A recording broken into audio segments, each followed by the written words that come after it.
Welcome to Convict Inc. I'm your host, Robert Rosso. If you haven't subscribed to this channel, please do so. If you like this video, please push like, share it to family, friends, neighbors, enemies, etc. It is Monday. Happy Monday. Hope you guys had a good Mother's Day weekend. This video is about a guy named Scott Talley. He's in the center in the thumbnail. By the way, the guy on the left is not a dirty white boy. He was the shot caller for the arms. His name was Speed. He's deceased, and the guy on the right's deceased, Robert Resnick. He was a dirty white boy. I don't know about the guy in the middle. I don't know what's going on with Scott. That's what this story's about. Scott Talley. Scott Talley was from South Dakota, North Dakota, Montana, / California. I believe he was originally born in Montana, okay? I met him in the feds in the 90s, and he was doing a time for a firearms charge. Now, Scott started at a medium security or an FCI in Colorado, FCI Florence. He was there, I believe it was there, and I don't think it was the USP, that he met either Richard Satari or David Lane, one of the guys that were involved with the Order, a white separatist movement. They also, those two guys, Lane and Satari, I'm not sure if both of them did, and I should have done some research. It was very simple. Started the 14-Word Press, which is a printing company for white literature, okay? Scott was involved with that. He was a really, really good writer. Yes, he wrote about white politics or white movement or whatever. The guy was a really educated type writer, I guess. He used words that were college level for sure, is what I'm trying to say. And I'm not saying I agreed with his material. I'm just saying that the guy was a great writer. Now, here's what happens. Scott comes to Leavenworth, I think, in 1998, and he immediately starts trying to get an Odinist pit opened up on the yard. If you do not know what an Odinist pit is, the people who practice the Odin religion, I know in prison it's always outdoors. I was going to be careful about that because I don't know on the street. But they have a pit, basically like the Indian Native Americans have a sweat lodge. They don't have a lodge per se, but they gather around a fire pit. There's a fire if they can. They gather around a pit. I'm sorry, Odinist guys, people, and girls. They gather around a pit and they do ceremonies, okay? They have all these little rituals that they do. Leavenworth did not have that, to the best of my knowledge, prior to Scott being there. I know it wasn't there when I got there. So Scott, it took him about 2 years to actually get that done. Now, usually in federal prison, they like to put the Odinist pit and the Native American pit close to each other. They did that at Butner when I was there. They did that at Terre Haute when I was there. So those are two sacred grounds that don't really mash together, but they do in prison. Anyway, Scott started the Odinist pit at Leavenworth and became the Gothi, I think it's called now. I get confused. I wasn't into Odinism whatsoever. Matter of fact, I never even went to a ceremony. I went and left, okay?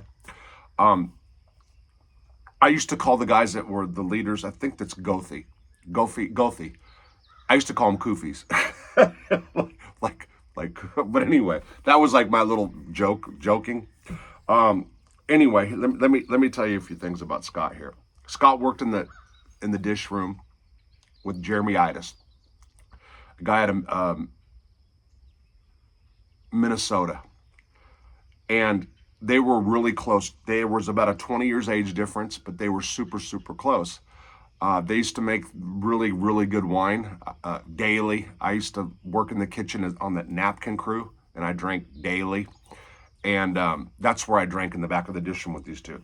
That's how I got to meet Scott. Scott was dry sense of humor, funnier than hell. So let me tell you some of the stuff he did on the street. He would consider himself scooter trash. As a matter of fact, we called him Scott or Scooter, okay? He would proudly consider himself scooter trash. He had 2 or 3 kids, and his old lady went to prison, and he raised these kids. He would talk about giving these kids Mad Dog to put to bed, cheap wine. He was comfortable around street girls, and the street girls helped him raise these kids. One of the craziest stories, he told a lot of good stories, okay? One of the craziest stories that he had was on Thanksgiving Day. I believe this was actually in Montana. If not Montana, it was in Stockton, California, okay? He had no, so he was a partier, drinker, drugger, whatever you want to say, drugger, but drugger. Okay, so he didn't have money, but he had kids. Okay, Thanksgiving had no food, starving, kids are screaming, hungry, the way he told it, and he lived by a park where there was geese, so and ducks. I think it was geese. I'm sorry. I forgot how it was now. But anyway, he went with the fishing line and went and caught one of them and snagged one of them. And that's what they ate for Halloween. To hear him tell that story was really funny. I got one that I'm going to tell you about a couple things, but here was one of his flaws, Scott's flaws. First of all, Scott became a member of the Dirty White Boys. And it was a sudden shift, happened overnight, and he lost respect in the Odinist community. As a matter of fact, he went to the hole shortly. He went to the hole. So here's how it went down. Scott gets the Odinist pit, becomes the leader of the Odinist stuff. And in a very short period of time, not there long after, decides to become a member of the Dirty White Boys. Why and how that all transpired, I really don't know. I was in the shoe. Now here's what went down. Me and my friend Swivel hit a dude named Rusty, okay? We were going to hit two people on one day. It was going to be Rusty and my old cellie, Tom Rutledge.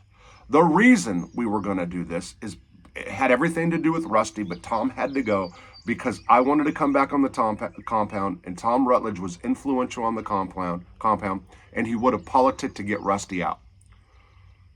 So we were going to kill two birds with one stone. The way it all worked out, Tom wasn't there. Rusty and Tom hung out together, so it was going to be an easy get. It didn't work out. We go to the hole for assaulting Rusty, and Tom stays out. Enter Big Jerry. Big Jerry Benham was supposed to, I don't remember the issue if I sent him money or what the deal was, but he owed us some dope. He was supposed to send us a couple grams of dope to the shoe. My friend Swivel got pissed and wrote a very hateful kite out to Big Jerry about what he said he was going to do for us when we were over in the shoe, or however it was. And the next thing you know, here comes Scott Talley and Jeremy Idis, who just hit Tom in the stairwell between B upper and B lower. That was actually, now Jerry organized that, but the shot caller at the time for the Dirty White Boys was No Nose Rick, and him and Jerry were like that. As a matter of fact, for a short period of time, Jerry was prospecting as well. So to this day, I forgot. I don't know how that made that leap, and those two did the hit, but they became members of the Dirty White Boy. That's another good point to bring up. People talk about prospecting. People talk about joining gangs. There are no rules, people. With mafia, bikers, gangbangers, prison gang members, there are rules. There's bylaws for sure. They mean shit. They don't mean anything. The leaders will do whatever. The law is what the leader says at the time, or what the group think. Sometimes it can happen in group think, but there's no law. Okay, there's no laws. So they didn't have to probate or do a probation period. Those two did a hit, and they were automatically going to be patch members as soon as they got out and got their ink, and they did. And Jeremy was a really good brother. Scott, I'll talk to you about now. So here we go. Scott was fine until he got drunk, and he got drunk often. Okay, so the first real problem I remember with Scott, well, there's many, but the first one that stands out as far as with the gang, we were in the shoe. I forgot what for, and that was most of the Dirty White Boys. We always had 5 or 6 of us in the shoe. Always. There was always Dirty White Boys in the shoe at Leavenworth when I was there. Very rare where there wasn't at least one member in the shoe. He gets put in a cell with Raznick. So the guy in the middle and the guy to the right get put in the cell together. The guy on the right, Head, we called him Head, Robert Raznick, was a beast. He was a kid that was bullied by the older brother, no offense, Larry, bullied by the older brother, became strong and had stupid strength. Um, and when I mean stupid strength, they call it our strength. We'll get banned for saying that. So just incredibly strong. They get drunk in a cell together. That is, Head and Scooter get in a cell together and get drunk. Well, Head's sisters had married three of Head's sisters married three Mexicans. They were all related. They were all big dope boys. The sisters were rolling. They had beauty shops. They had cars. They had houses. And it was all good until they got busted and got life for 30 years, all of them.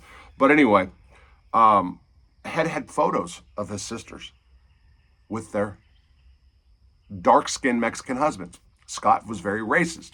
Well, I don't think he'd say race. I think he'd say separatist, but whatever. It's prejudice. When Head shows Scott the pictures of his sisters, he said, F these race trading, you know what, and ripped up the photos. Now, in prison, photos mean a lot, if not everything. Had to knock him out. Had knocked him out. I get word, I got a lieutenant coming to my door and tells me, hey, we know you don't take cellies, but I need a favor. And I said, no. He came back with the carton of cigarettes, opened the door, and said, I need a favor for the weekend, and this is yours. And I'm like, okay, now he has got my attention. We cannot buy tobacco in the shoe at the time, but we had it sent in often, but they used to do bartering for tobacco in the shoe. No, it smelled like smoke in the shoe 24/7. So he gives me the carton, and I take Head for the weekend, and it wasn't a bad experience. I thought it would be worse. He works out all day long, okay? All day long he worked out in the shoe. So that was a little miserable because he's bouncing off bunks, but he was a good celly. Now let's skip. The Dirty White Boys and the Aryan Resistance Militia. Matter of fact, the guy on the right of the thumbnail and the guy on the left had a beef over drugs, and it caused almost a gang war. It almost caused problems between the Dirty White Boys and the Arms, or the Dirty White Boys, the Arms, and the rest of the yard. Because when Scott was in the shoe, he did the Odinist stuff. Speed and the Arm guy stepped up and really took that Odinist pit, is what happened. So there was more to the whole fight with the Dirty White Boys, and I just remembered that now. But anyway, let me skip ahead. The Dirty White Boy, we kept hating each other during this time. Okay, we had internal problems. There was going to be a fight with the Dirty White Boys and the Arms. It didn't happen because the Dirty White Boys fought each other. Robert Brasnick hit no-nos, the shot caller. We all get locked up. Matter of fact, they locked up like 33 people. The Dirty White Boys and all the associates of the Dirty White Boys, because it was back-to-back hitting each other. Every week we were hitting one of our own. We're feeding off our own, which also happens in gangs, people. We get locked up and they don't let us back out, and they decide they're going to transfer us. Okay, the staff decided they're going to transfer us because Speed, the guy on the left, went and told the staff, do not let these guys out or we're going to hit them. Rat. But anyway, that's what he did do. So 5 of us get sent to the East Coast, Lewisburg. Me, No-Nos, Scott Talley, Jeremy Itis, Billy Weston. Okay. So we get there and they send us all. We were the first white gang since the DC AB murders of 97 and 98. And we didn't know how we were going to be received on a compound without gang members, you know. And the staff really didn't want us there. We were there because the Northeastern Regional Director, Mickey Ray, was formerly the warden of Leavenworth, and he hand-selected the ones that he wanted to put his foot on. They just opened up a special management unit at Lewisburg, and they kept us there to show us if one more mistake, one more screw up, and you guys are going to the special management unit, SMOO program, which is lockdown 18-month program, blah, blah, blah. Okay, so we get there. They put each of us in different cell blocks, so we cannot be together. Scott goes to J block, where the Italians were. He became the dope dealer for the Italians that I talked about and made lots of money, people. So there's your Mob Monday segment. So anyway, so Scott is in J block. One day, he hits on some cocaine. We go to the yard and we snort some coke. Coke's miserable in prison, by the way. Don't do coke in prison, or at all. So we do some, and get that little blah, blah, blah, blah thing going on. Some people do, some people don't. We're walking the track, And Scott said, I call him Scott and Scooter, and I did that on the street. He said, my kid came to visit me. And I said, really? He said, I would have killed him in the visitation room. And I said, really? So I got a letter from my kid, from my son, telling me that him and his wife, who's pregnant, came to the prison and tried to get in. They didn't know the standard procedures. Procedures of visitation were inmate has, back in the day, I don't know if it's changed now. Inmate has to send somebody a form. They have to fill out the form. The form has to get approved by the staff. So you can't just walk up to a prison and ask to come in. So in the letter, Scott sends a photo. Scott's son sends a photo. I think this was little Scott. I think this kid was his namesake. And the girl was charcoal black. If you guys understood Scott or Scooter, you'd understand that it was he disowned his kid. So he said at the time. I don't know what his life's like right now. But so we're walking, and I think this is the funniest thing that happened. And yeah, I'm a little wired, but in prison you do a little bit. It wasn't. We just did a couple little things. So now I'm on clown mode. So we're walking, and he's just like, he's really, really devastated and upset. Okay, I mean, there's no doubt that he would have unalived his son. No, 100%. Excuse me, 100%. This is not a joke, okay? But I, being the clown that I am, I said, just think, Scott. And I did call him Scott more than Scooter. I said, just think, Scott. I said, one day you're going to be home, probably in some trailer with no running water, electricity, in a snow-filled Montana, and you're going to get a knock on the door. And this little kid with the big afro is going to say, you be my papa? That's what I said. Hey, I'm sorry. You should. If you could have seen this dude's face. If you could have seen this dude's face. He was sick because he wasn't thinking about the grandchild afterwards. Anyway, Scott goes, what happens? Oh, he was still there. So he left. He ends up going in 2008 or seven, I believe. He goes to Beaumont, USP Beaumont, bloody Beaumont. And this is what happens. Scott starts drinking even more. And every single time he would get drunk, he'd start screaming F-N-words. And the black dudes would say, hey, listen, take care of your people. The dirty white boys would violate him over and over again. I tried not hard enough to find out what's going on with him. I didn't do like a big Google search. I have problems with that anyway. I know it sounds stupid, but I don't know where Scott's at to this day. Was he a racist? Yeah, probably one of the... So the thing about Scott is he was educated. His dad, I forgot, was... the job he had was a white-collar job. The dad was real educated. And Scott went to school. I don't know when he made his transition to biker, but I believe he actually went to college and then became a biker, like after college, then became like the drug, alcohol, biker guy after college. But the thing about him that separates it from a lot of the white guys that were into the race stuff is he actually understood material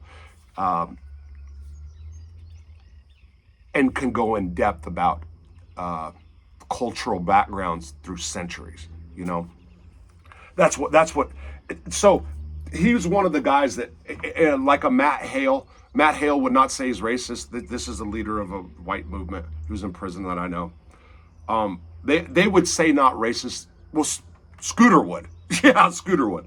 But their label they were seeking is separatist. Anyway, this is a little story just about a dirty white boy that a drunk dirty white boy. Funny, had some classic hooker stories.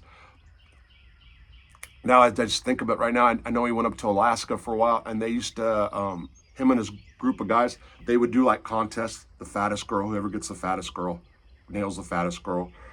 the ugliest girl. They would do those kind of contests during drink and stuff, but he had some great stories, and he was always around hookers. That's the girls he liked, street girls, and they helped him raise his kids. But yeah, little story today about a member of the Dirty White Boys by the name of Scott Talley, a.k.a. Scooter. Have a good day.